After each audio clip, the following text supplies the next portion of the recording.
Happy July. அனைவரையும் இந்த காணொளி வழியாக ஜிசிசி ஃபேமிலி, என்எல்எஃப் ஃபேமிலி தொடர்ந்து இந்த காணொளியை பின்பற்றி அல்லது ஃபாலோ பண்ணி கொண்டிருக்கிற ஒவ்வொரு நண்பர்கள், பார்ட்னர்ஸ், வியூவர்ஸ் அனைவருக்கும் என்னுடைய வணக்கங்களை கூறிக்கொள்கிறேன். இந்த ஜூலை மாதம் இது 7வது மாதம். கிறிஸ்துவ வட்டாரங்களிலே ஜூலை என்றால் 7 என்றால் ஒரு பூர்ணமான அல்லது ஒரு கம்ப்ளீட்டான ஒரு number. Many Christians like this number. 7னா எல்லாருக்குமே ஒரு சந்தோஷம். பார்த்தங்க சொன்னால் கத்தோலிக் வட்டாரங்களில் 7 என்றால் the blood of Jesus, the precious blood of Jesus. I believe God is going to wash all our sins, all our weaknesses, whatever shortcomings, என்னென்ன குறைகள் நம்முடைய வாழ்க்கையில் இருக்கிறதோ இந்த 6 மாதங்களிலே நாம் கமிட் பண்ண ஒவ்வொரு காரியத்தையும், தப்பு தவறுகளை இந்த 7வது மாதத்தில் கர்த்தருடைய ரத்தம், ஆட்டுக்குட்டி ரத்தம் சுத்திகரித்து இந்த பாதி வருஷத்துல இருந்து இன்னும் ஃப்ரெஷ்ஷாக நம்ம ஆரம்பிக்க தேவன் நம்மோடு கூட இடைப்படுவாராங்க என்று நான் வேண்டி உங்களை வாழ்த்துகிறேன். இந்த 7வது மாதத்தில் நான் ஒரு இன்ட்ரெஸ்டிங்கான ஒரு வார்த்தையை கர்த்தர் கொடுத்தாரு. நான் இதிலிருந்து நான் பேசுகிறது கிடையாது, பலர் பேசியிருக்கிறாங்க. பட் நான் பெரும்பாலும் உங்களுக்கு தெரியும், நான் சங்கீதத்தில் தான் நான் அதிகமாக பேசுவேன். நீங்கள் நினைக்கலாம், எங்கே சங்கீதத்திலிருந்து ப்ராஃபட்ஸ்க்கு போயிட்டாரா அப்படின்னு நினைக்கலாம். எஸ், இது ஒரு ரொம்ப ரொம்ப இன்ட்ரெஸ்டிங்கான ஒரு போர்ஷன் ஆஃப் ஸ்கிரிப்சர். இதில் நீங்கள் பார்த்தீங்கன்னா 1 சாமுவேல் 2ஆம் அதிகாரம் 8ஆம் வசனத்தில் எப்படி சொல்லப்படுகிறது, அவர் சிறியவனை புழுதியில் இருந்து எடுத்து எளியவனை குப்பையில் இருந்து உயர்த்தி அவர்களை பிரபுக்கள் மத்தியில் உட்கார வைக்கிறார் என்று சொல்லப்படுகிறது. புழுதி என்றால் டஸ்ட். நம்மலாம் ஒரு மனுஷன் செத்தோன்னு என்ன ஆகிறோம்? டஸ்ட்டாக தானே ஆகிறோம். பிறகு என்ன பண்ணுறாங்க, கொண்டு போயிட்டு கிரெமட்டோரியமில் எரிக்கிறாங்க, ash ஆக்கிடுறாங்க. there may be some situations. இந்த காலகட்டத்தை நம்ம நம்முடைய லைஃப் அந்த மாதிரி ஒரு சூழல் இருக்கலாம். இந்த வார்த்தைக்கு என்ன ஒரே வார்த்தை சொல்கிறோம் தமிழில், ஒரு ஆளே இல்லை. நம்ம அந்த மாதிரி ஒரு ஆளே இல்லாத நம்மை ஒரு ஆளாக மாற்றுகிறார் கர்த்தர். இதுக்கு பின்னால் ஒரு பெரிய ஒரு கதையே இருக்கிறது. இந்த புத்தகத்தை எழுதுற சாமுவேல் தீர்க்கதரிசி. He was one of the greatest prophet of Israel, but his birth was miraculous, supernatural. அவங்க அம்மா உங்களுக்கு தெரியும், படிச்சிருப்பங்க, அன்னாள் கண்ணீரோடு ஜெபித்து, தமிழில் சொல்லப்போனால் தவம் கடந்து அவரை பெற்று எடுத்தார்கள். பிள்ளையே இல்லை, இத்தனோ வருஷங்கள். கணவர் கூட அவர் இன்னொரு கல்யாணம் கூட பண்ணிட்டார். இத்தனை வருஷம் காத்திருந்தாங்க தெரியல. But he never failed to love her. அவர் சொன்னார், அண்ணாளை ரொம்ப நேசித்தார். என்ன பரியாசம், என்ன வேதனை அவங்க கடந்து போனார்கள் படிச்சிருக்கிறோம் இல்லைங்களா. அவங்க கர்த்தர் சமூகத்தில் கண்ணீரோடு ஜெபித்தார்கள். ஒவ்வொரு வருஷமும் அவர்கள் சீலோ என்ற இடத்துக்கு, அப்போ டெம்பிள் எருசலேமில் இல்லை, ஷீலோவில் இருந்து எவ்ரி இயர் ஒரு வருஷத்துக்கு ஒரு முறை அங்கே போயிட்டு கண்ணீரோடு ஜெபிப்பார்களாம். there was a time until the priest, நமக்கு தெரியும் ஏலி, வயசானவர், but is a very sharp man. அவர் பார்த்து கேட்குற, என்னம்மா காலையில் நீ மதுபானம் போட்டியா அப்படின்னு, மதுபானம் போட்டியா, தண்ணி சாப்பிட்டியா அப்படின்னு. ஏன்னா உதடு அசையுது, வார்த்தை வரல, கண்ணீர் அப்படி தரத்தரை கொட்டுது. Speaks about our lives, right? Many times we cry in silence. Am I right? Especially the sisters and the aunties. Nobody knows when you're crying. Only you and God and your conscience. The angels around you know.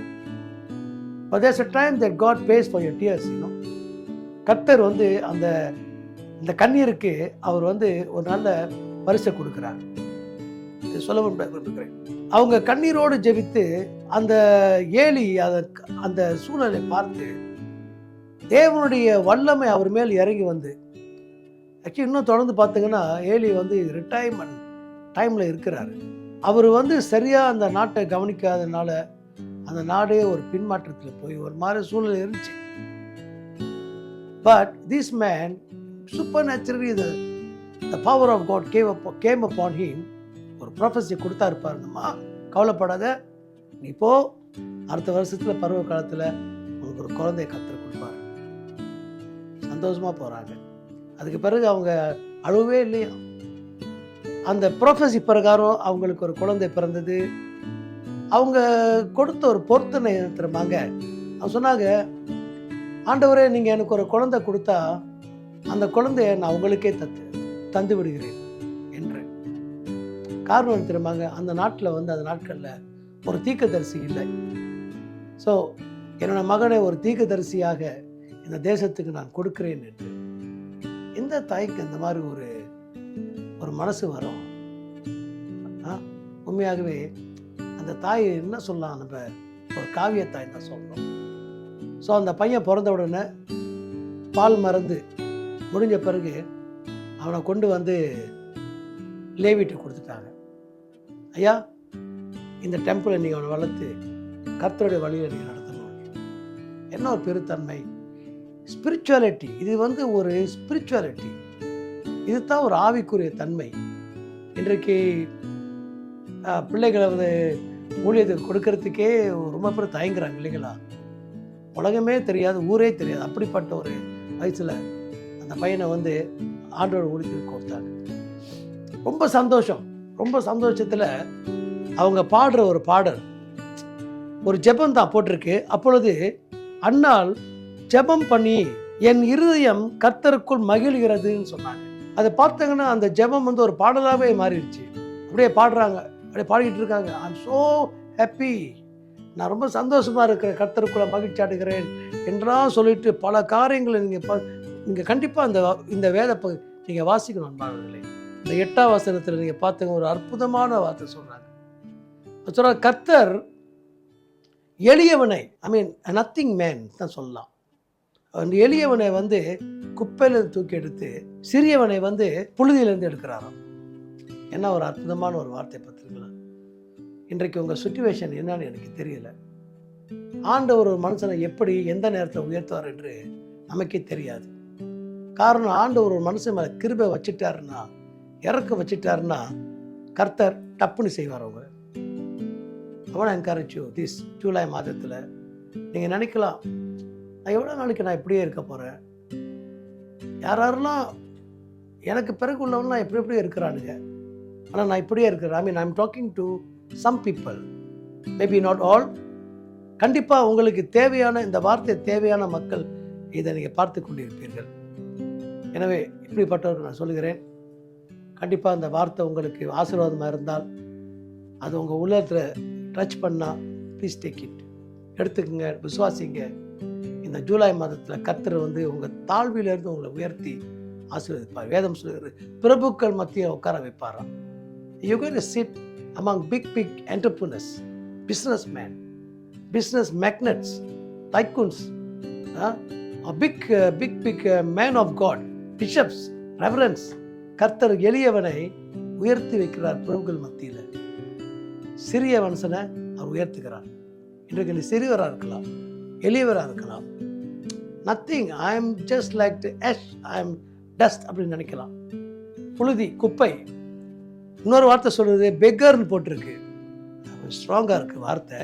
But God's word அதான் சொல்லுது, he will lift up the beggar to sit with the kings ன்னு போட்டிருக்கு, princess. So this is the work of our supernatural God, our Father. Our Father loves us so much. அவன் நேசிக்கிறாரு. எனக்கு ரொம்ப கான்ஃபிடென்ட்டாக இருக்குது, இது படிக்கும் போது கர்த்தர் உயர்த்துவார், ஏதோ ஒன்று நடக்க போகிறது என்று எனக்கு ஒரு நம்பிக்கையாக இருக்கிறது.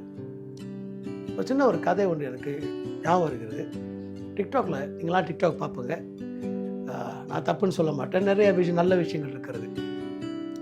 அந்த டிக்டாக்ல வந்து நீங்கள் பார்த்த அந்த கதையில் ஒரு பையன் வந்து அவங்க உறவு பொண்ணை கல்யாணம் பண்ண ரொம்ப ஆசைப்பட்டான். அவங்க கொஞ்சம் வசதியான குடும்பம். அப்போ அவன் கேட்குறேன், நான் அவனை கல்யாணம் பண்ண ஆசைப்படுறேன். ஏய், உன் அந்தஸ்து என்ன, உன் ஸ்டேட்டஸ் என்ன, எங்கள் குடும்பம் யார் தெரியுமா, அப்படின்னு சொல்லிட்டு அவனை அப்படியே நிக்லெக்ட் பண்ணிட்டு போயிடுறான். பிறகு பல வருடங்கள் உருண்டு ஓடின பிறகு அந்த பொண்ணை கல்யாணம் பண்ணிட்டு ஒரு பெரிய ஐடி கம்பெனியோட மேனேஜர் கல்யாணம் பண்ணிட்டான். அப்போ ஒரு ஷாப்பிங் சென்டர் வெயிட் பண்ணிட்டு இருக்க வந்து husband is coming to meet. அதுக்கடையில் பார்த்தீங்கன்னா அந்த உறவு பையன் ஆரம்பத்தை பொண்ணு கேட்டான் தெரியுமாங்க. அவன் வரான், கோட்லாம் போட்டு ஸ்மார்ட்டாக வரான். அங்கே வந்தோடனே ஏய் நீயா பெரிய ஆளாக இருப்ப போல, இப்போ ரொம்ப வேறு மாதிரி இருக்கிற அப்படின்னு சொல்லிட்டு அவளா நம்மளா தான் அப்படி இவர் வந்து அவரை காட்டி கொடுக்கல பேசிக்கிட்டு இருக்கிறார். எப்படி இருக்கிற நீ, கல்யாணம் பண்ணிட்டேன் அப்படி இப்படி. நீ கல்யாணம் பண்ணி நான் இன்னும் சிங்கிளாக தான் இருக்கேன் பேசிக்கிட்டு இருக்கிற நேரத்தில் ஹஸ்பண்ட் வந்துட்டார். அங்கேருந்து வந்த கையோட ஹலோ பாஸ், இங்கே நீங்கள் என்ன பண்ணுறீங்க அப்படின்னு சொல்கிறா பாருங்க. அவங்க பாஸா, என்ன டாலிங் இது உங்கள் பாஸா? இவர் தான் ஐடி கம்பெனிக்கே அந்த பெரிய கம்பெனி இவர் தான் boss. So I am working as a manager in this company. அப்போ தான் அவர் நினைக்கிறான், இவரை நம்ம அற்பமாக நினச்சிட்டோம், சாதாரணமாக நினச்சிட்டோம். ஆனால் கர்த்தர் அவரை வந்து இப்போ எப்படி எந்த நிலையில் உயர்த்தி வச்சிருக்கிறாரு தெய்வா. ஸோ அவனை என்கரேஜ் யூ. கர்த்தர் இந்த யாரும் உங்களை வந்து ரொம்ப சீப்பாக நினச்சிருக்காங்களா? உங்கள் ஸ்டேட்டஸை பற்றி தரக்குறை பேசியிருக்காங்களா? இந்த ஜூலை மாதத்தில் தேவன் உங்களை உயர்த்தி வைப்பார். மக்களே அப்படியே வியப்படுற அளவுக்கு, ஆச்சரியப்படுற அளவுக்கு.